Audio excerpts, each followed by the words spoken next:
Okay, from our studios back in Los Angeles and Tampa, this is Green Tagged Theme Park in 30. I'm Philip, and I'm joined as always by my delightful co-host Scott Swenson of Scott Swenson Creative Development. On Green Tagged, we look at the top news each week and explain why it matters to industry professionals. We try to ask questions and get conversations going. This week, we, by popular demand, are going to discuss the Netflix and Warner Brothers deal. People even in last week's episode were asking about this, and I've gotten several texts and emails requesting this topic. So we're going to talk about that today and see what else we get to. Yeah, before we dive into that, I just really want to go back just a hot second to all the comments that were made and the discussion that is happening online and through messaging.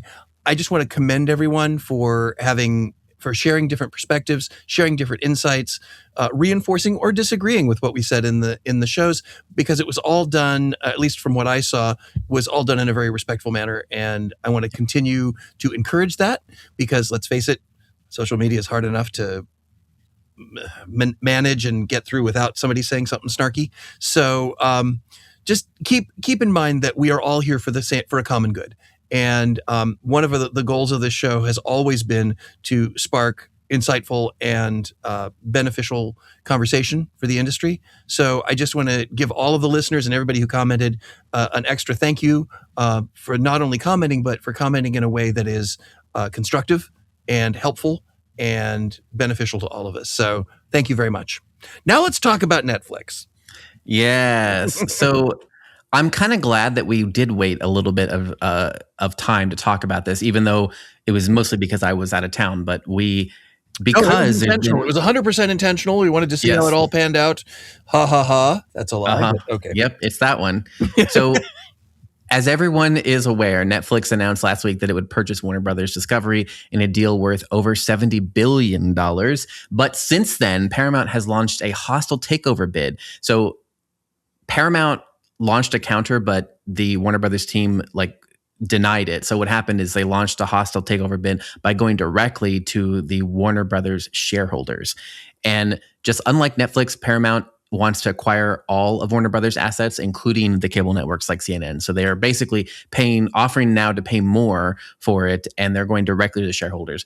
So this is just to say from the outset, this is still very much an influx situation. So there's so much, and I'm not an expert in any of this, but I've read an extraordinary amount on this topic, and basically no one really knows, because there's multiple scenarios that could play out. Like, will the shareholders accept? They don't usually accept takeovers like this, because most of the shareholders are owned by larger firms, so they're not really akin to accepting that type of thing. But basically, we'll just say how it's supposed to work here in America. How it's supposed to work here. The caveat is that whoever brings the biggest check, it usually is supposed to win, because that's what it's about. It's about shareholder return. So whoever brings the biggest check, it's supposed to win. Whether or not it's a good deal for that company doesn't matter. What matters is whoever brings the most money usually is how it's supposed to win. And then from there, once they've done that agreement, then it would go to the government, and they have some really smart economists that will look at it, and they will say,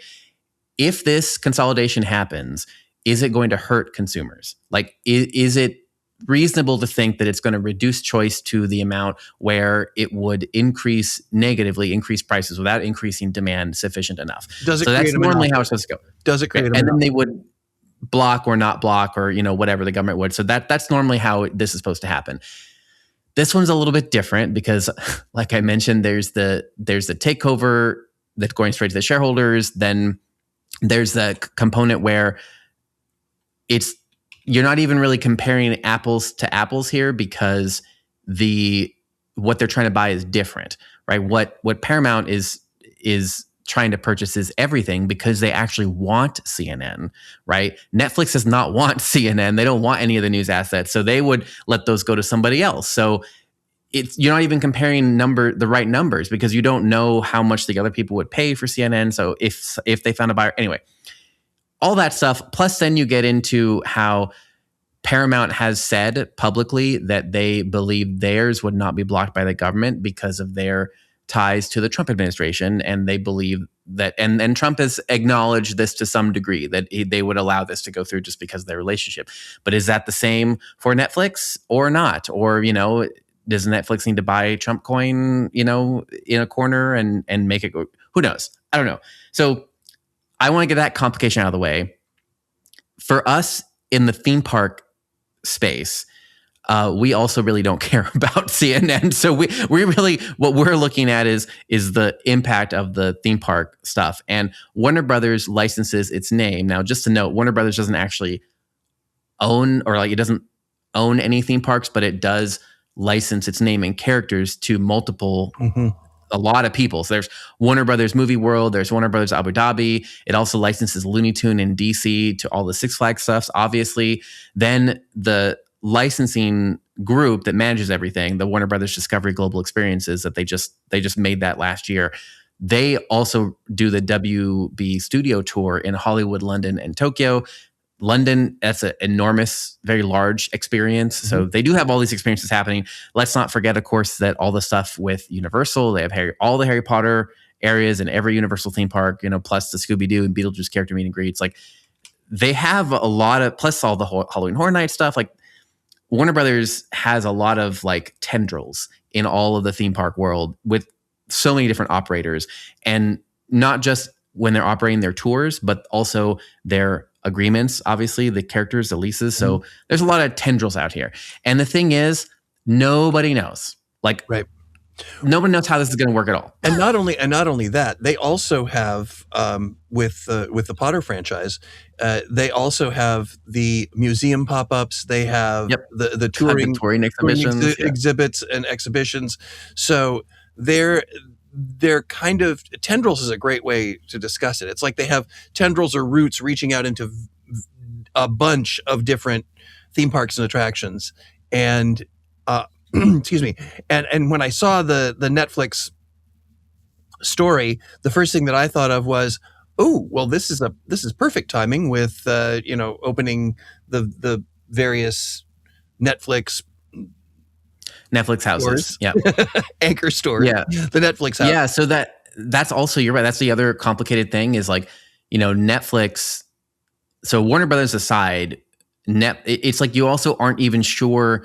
Like, these different people would also use all this differently, right? Like, Paramount doesn't really have any like themed entertainment things that they're experimenting with, but Netflix, if Netflix does complete the purchase of Warner Brothers, they have the Netflix houses that they just launched. And Netflix, before the Netflix houses, they were experimenting with those pop-up experiences that were traveling around. So Netflix has shown interest, and not just a little interest. They've already announced. So I went to Netflix House Dallas last week, so I can talk about Netflix House Dallas. I saw it in person, but Netflix House Philadelphia opened last month. Netflix House Dallas opened on December 11th, and they announced next year they're going to Vegas. So they're like expanding, and that they're not done. I mean, they have a large expansion plan for Netflix houses. So you could easily see where that would wrap all into it, and then you would even wonder, would they want to do a theme park, or if not, I mean, it's just, well, to me, or even if they chose not to do a theme park, which I personally feel is the direction they should head into. I can't believe I'm saying you shouldn't do a theme park, but to keep these smaller attractions, manageable attractions that you can change out quickly and more cost effectively. That's right. With the WB, the Warner Brothers arsenal of additional IPs. Now all of a sudden, Netflix House could bring in, well, of course, Potter. That's the low hanging fruit that just prints money for them. But Game of Thrones, Game of Thrones could bring in DC. Could Looney Tunes, any of these. They could just go. It just expands their potential exponentially. And they don't need to worry about long-term construction like with the theme parks. Right. I mean, their model is so fast and easy to switch around. It's like, so I think if we're looking at the three players here, I think from what I've read and just even what I think, even talking to people at LDI and everything, it feels like everybody wanted Comcast to get it because everyone's like, well, then it would safeguard the parks. They would have more control. Universal would have more control over the Potter areas, all this kind of stuff. So it seems like Netflix, or it seems like the Warner Brothers going to Comcast would have made the most people happy. It seems like everyone would have been happy with that. But they're not even in the running, it seems like to me. So it's like now we're looking at, really, is it just going to be blocked entirely, or is it going to be Netflix, or is it going to be Paramount? It seems like on the Paramount side, there's just a lot of other items here.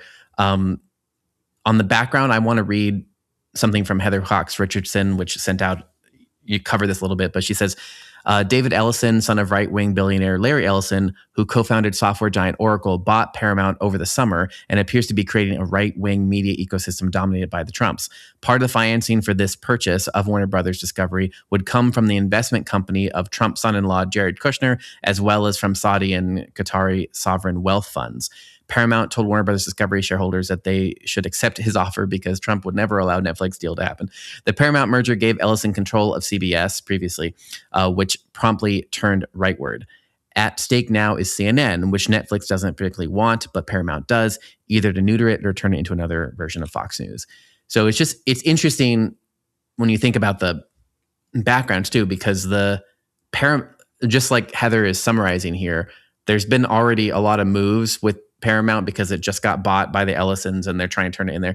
And it seems like what they really care about is the CNN portion, and that it's not really going to necessarily impact our world because they don't really care about the theme parks. They kind of just, they'd probably just cash the checks from Universal and just let things go on. It would merely more be about the CNN property. On the flip side, Netflix, it seems like they do care about the theme park stuff and the themed entertainment and that whole thing. And also, I would argue, I talked to a lot of people at LDI, a lot of Universal team members, a lot of Disney team members, a lot of people. And it seems like nobody really wants it to go to Paramount because of the political background. And also because it doesn't seem like Paramount cares about theme entertainment. And they already were declining. So it's like they can't even really manage their studio well and all that stuff. Also, Ellison is not a media guy. He's not a storyteller, right? He doesn't have any background in telling story, versus Netflix has shown repeatedly that they can make good series, and they have shown interest in the themed entertainment. So I think the consensus I spoke to from everybody, it's like Comcast would have been number one, but if they're not to be considering, then even though it could create a less competitive market, but Netflix makes more sense for our theme park world just because the management already knows how to tell good stories. They hire people and get out of the way, and they have taken much bigger bets on crazy stories like Squid Games that you wouldn't have thought would ever have done anything. And then all that like creative empowerment, when given then added to the another studio plus the footprint in themed entertainment, seems to be more interesting for the theme park people. Well, it's interesting because you say that everybody that you talked to from Universal thought Comcast would be the initial best choice. So and from Disney. Universal, yes. Disney is like upset they didn't even bid on it. And I was like, well, you do realize, Disney, that you don't have any money, right? You don't have any money to bid on it. And, Comcast is like, yeah, because that protects. But like you said, WB has a lot of tendrils that go out into the rest of the world. And of course, there's some Saudi funding going into it because, let's see, where is the next biggest Six Flags park opening? That's right. Yeah. Saudi. So they want to protect that interest. So that makes sense. The thing is, though, I think that I think is really interesting is, and going back, I think Warner Brothers has been really smart in the fact that they haven't gotten completely in bed with just one attractions company. Literally everybody has an interest in this. Yeah. Not just the news people, like all the political people are interested because of the news section, but all the theme parks and all the other companies are interested because of their ties with everybody.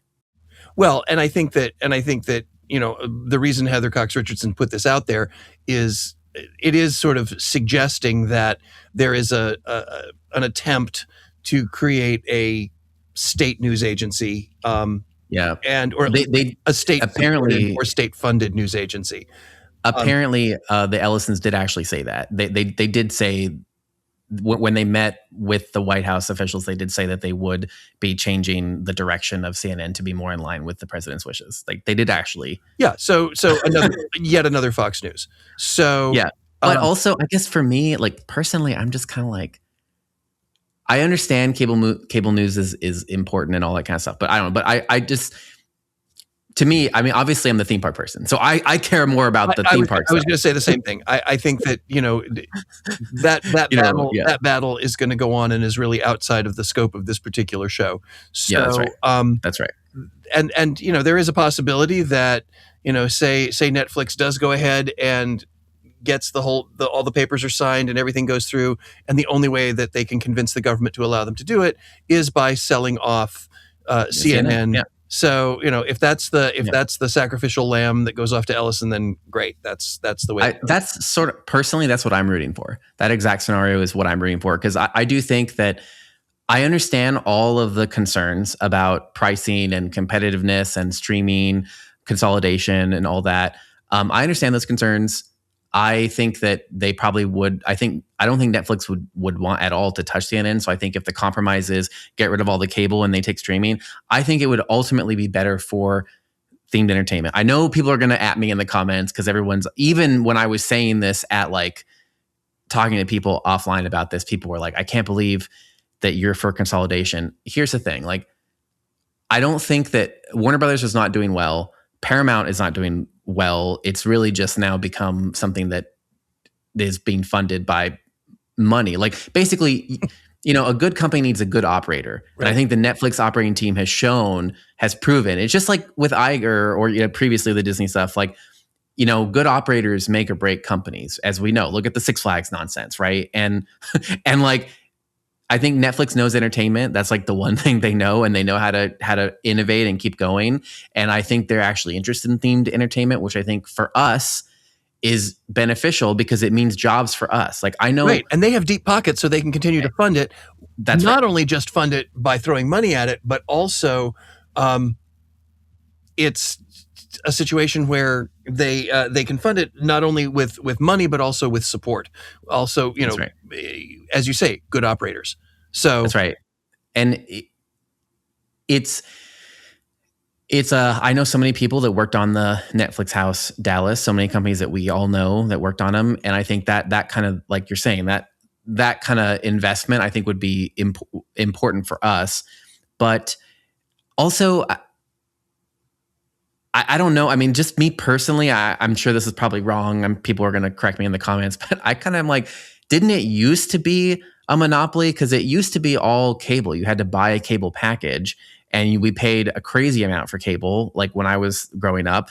And now, then everything unbundled, and now things are just rebundling. And also, all the people, especially where I live, are like, oh, this is the death of Hollywood and blah, blah, blah. And I was like, well, cable kind of built Hollywood. And the reason it's not working now, the reason we're all out of jobs now, is because everything is so distributed that, like, there's not enough of funding in anyone. Like, everything's too distributed, right? Nobody has leverage. And then I also do think, like, the argument that Netflix attorneys or Netflix people have been saying is that it's not actually market consolidation, because streaming, it's not about the like paid subscription streaming. It's about streaming writ large. And still the biggest person is YouTube. That's where most people are spending their time, and YouTube and TikTok. And so if you look at it in that context, they would only have like 8% of the market or whatever. So, like, I think I don't 100% agree with that argument, but I see, especially as someone who, like, is a content creator, I see that, like, especially with the younger generation,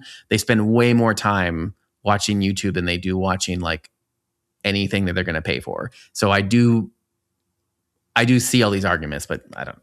Well, and going back to your wasn't it a monopoly before? I think part of the way they got around that was they had different cable operators that handled different things regionally. So it wasn't a federal monopoly. If you were in Florida, it was, I don't know, Spectrum or whatever. And then if you were up in the Midwest, there was Cox Cable. There was, different cable companies. I think that's how they got around that monopoly thing. But yeah, I agree with you for the sake of this show. I mean, yes, I have my own personal views on the trying to control all the news media. That's a greater issue that we're not going to talk about on the show. But the idea of this going to the right hands, that's going to keep everybody in the theme park industry. Because let's face it, if it went to Comcast, it is quite possible that Six Flags and even Maral, who runs WB in Abu Dhabi, would all of a sudden be bent over a barrel because Comcast would want to control it all. I'm sure there are clauses in the contracts because let's face it, Warner Brothers World has a huge investment in physical assets and are in the process of expanding right now in the Potter franchise. So there's got to be some sort of caveat there to protect them, but I'm not sure how powerful that could be if all of a sudden Comcast said, "Okay, yeah, we're going to shut you down." Netflix is less likely to do that with any of the theme parks because, again, it sounds to me, and I could be wrong, but it sounds to me like they are looking at the ability to continue to allow WB to operate the way they're operating, which is to kind of have fingers in all kinds of pies, and they'll just add their slice to the attractions realm. And the Netflix houses will then again have all these new IPs to play with. I do think, to everything you're saying, I think that this does put Comcast overall in a worse position, is what I was thinking. Just because because of all that, because like no matter how you slice it, this is going to take a long time. Like the Disney one or all the ones previously, they take usually 15 months plus, even if things go well. And so we're talking like 2 years where this kind of pool has been frozen. But I think for me, what I'm thinking is like Universal is so dependent on Potter as their big like flagship thing. It's a huge. Pick a Universal park, and where most of their money is made is Potter. That's right. And I think that almost in this scenario almost turns into a liability no matter what, because if this is frozen for 2 years, that leaves, like, markets don't like uncertainty. Businesses don't like it. Nobody likes uncertainty. Mm-hmm. And if you have this uncertainty element where the biggest part of all of your best performing part of your portfolio is frozen because they don't know who's going to be the new owner, that's, even if they have a 10-year agreement with them, that uncertainty I think is not good. I also think that just having experienced Netflix House, it's a better model than Horror Unleashed. And arguably they could do the same thing as Horror Unleashed, but just better because it's a better model because they can rotate it and they have better IPs. Universal doesn't have any IPs. Like, they don't have anything that people want. Warner Brothers has a bunch of stuff, as we just talked about, but Netflix also has stuff. So like, I think that's the other problem here is like, we've been saying ad nauseum about how Comcast is trying to expand their themed entertainment and experiences division because that's where they need to jump over to. But if suddenly Netflix is now like outflanking them from two sides, like one side is that they're potentially causing disruption with the main part of their parks that's already been built. But the other side is they start expanding their Netflix houses faster than they can build their Horror Unleashed things. That means they're going to outflank them in all those markets. Like if they're going to Vegas next year, now they're going to be in the same market and potentially competing with them on that. So like they would be potentially taking checks from them and maybe raising the prices for Harry Potter and then using that money to put it into places to outcompete them on their other models. So like I think the biggest loser from all this is actually Comcast. And I understand that they don't have when I was talking to the people at LDI, like, I just want to put it in perspective. Like, the reason that Comcast couldn't bid on this is because they can't afford it. That's the reason. Because Comcast is 1/4 the size of Netflix. So like they literally do not have they just can't. And then if you're in the middle of a bidding war, there's also it also becomes to come into play is like, are you paying too much then for these assets? Is then when it comes into. So like, especially for like Comcast, who doesn't have money, like if they paid, say they paid $100 billion, or they pay like the entire worth of their company, like $100 billion, So it basically is like a merger then to get these assets. Right. Where's then the money to build out the stuff to even Right.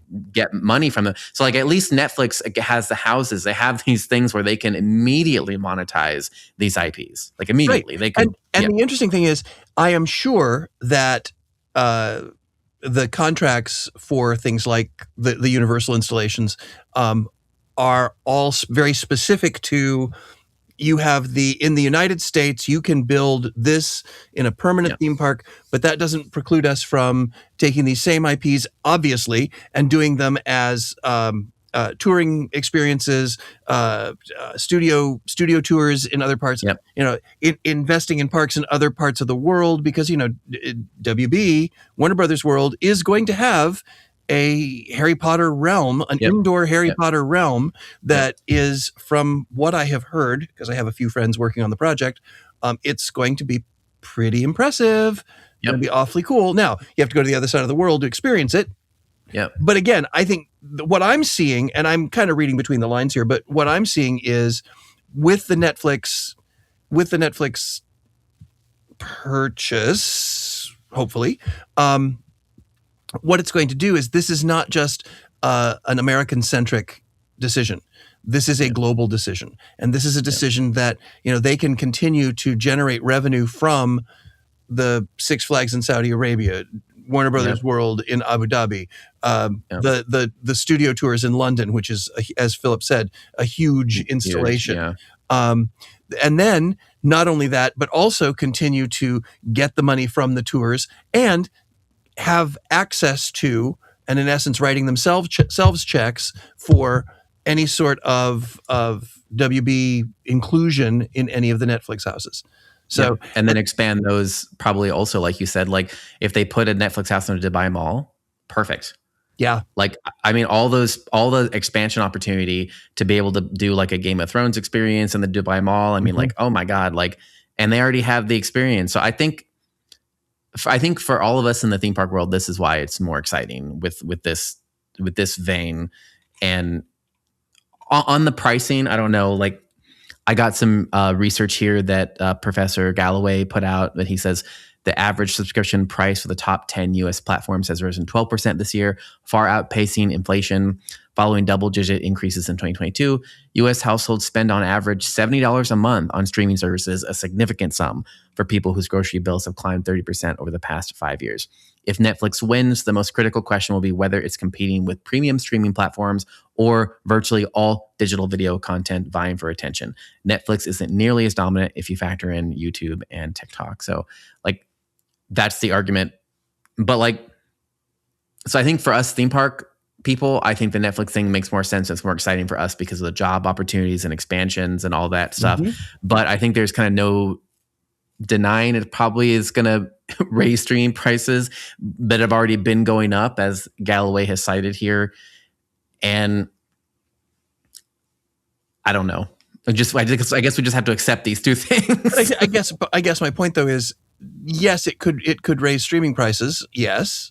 However, it's going to get to a point where people either aren't going to be able to or are going to choose not to pay it, and they will rely solely on YouTube, TikTok, etc. So, there are long-term planning people who are looking at that. I know that for a fact, and recognizing that, the free media content is something that is a huge competitor.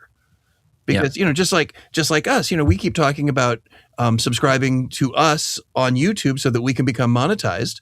And we're, struggling with that too, but we still want you to do it.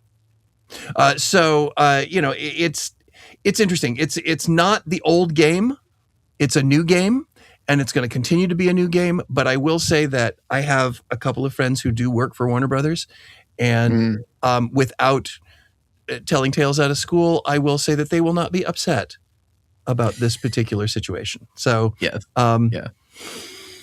we will see where it goes. We will keep tracking it, but we won't keep tracking it in this show because we are out of time. So once again, yes, I did put my plug in. Please, if you're watching us on YouTube, please subscribe so that we can continue to maintain. Please continue to have great discussions with fellow listeners, because we really appreciate all of that. And that's, again, why we're here. And just keep enjoying the shows, because that's, let us know how we can be better, because we're doing this for you, because it takes time out of our day, I'll be honest. But we love doing it. We love doing it. So on behalf of Philip and myself, Scott Swenson, this is Green Tag Theme Park in 30, and we will see you next week.